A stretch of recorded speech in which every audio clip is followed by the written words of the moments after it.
Hi, Mike Brandley, auctioneer.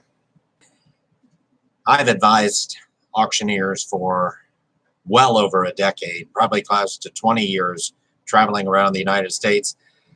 Always, always, always enter into a written contract with who you're working with. Um, Most importantly, if you're sitting down with a couple who's downsizing, moving to Arizona, Florida, what have you, and says, I want you to sell the house, sell the car, sell everything in the house. We're moving, we're heading out. How do you memorialize commissions and costs and expectations? You do it in a written contract, and there's really no excuse not to enter into a written contract and provide them a copy in real time or shortly thereafter, outlining all the responsibilities, rights, duties between you, the agent, and this couple, the seller. Now, if you're a contract auctioneer, you're working in a car auction, a livestock auction, you walk in on Tuesdays, you sell for a couple hours, he hands you a check, you move on. You need a contract in that situation? You do. You need a written contract in that situation. Now, many auctioneers will tell me, wow, we didn't have a written contract. It's unnecessary. We did that on a handshake. We had an auctioneer that had been an auctioneer since 1952, come to our auctions later in his career and in retirement, who called us up and said, hey, I want you to, I think you guys do a good job. I want you to come down to my place, empty out my garage, my basement, my barn, and take it up to your place and sell it. And we did. We got a truck down there, and I meet him. And I said, well, here's the written contract. He said, written contract? My handshake's not good enough?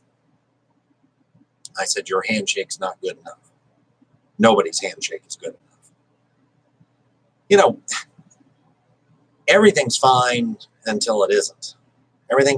Everybody understands everybody's rights and duties until they don't, or until somebody's unhappy.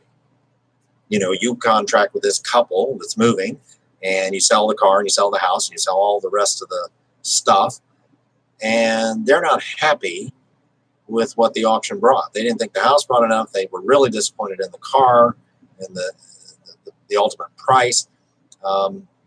What do they remember about your commission? What do they remember about paying expenses? They're going to say, well, I don't remember you charging, 15%. I thought it was 10%.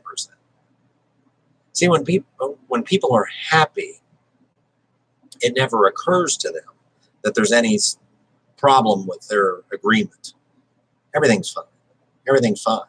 I don't care what the contract says. I'm happy. When do people care what the contract says? Or when do people care that there's no written contract? When they're unhappy. And you can't tell me that entering into any arrangement as an auctioneer.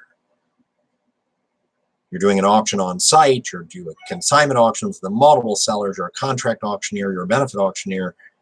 I don't care what you're doing as an auctioneer.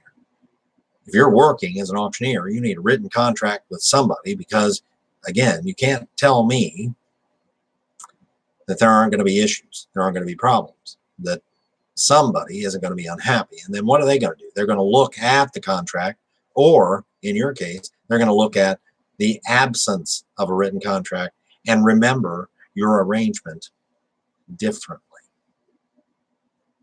I'm going to say it one more time. Always, always, always get a written contract with your seller, owner, designated person, always, and give them a copy at that moment in real time, or let them know, I'm going to run back to the office, scan this in, whatever, I'm going to get it to you end of day, first thing in the morning, what have you. If they agree, they understand, that's all fine, but give them a copy. You keep a copy, they get a copy. Mike Brandley, auctioneer. Pleasure to be with you today. Other videos on the same page, others forthcoming. Have a great day and stay safe.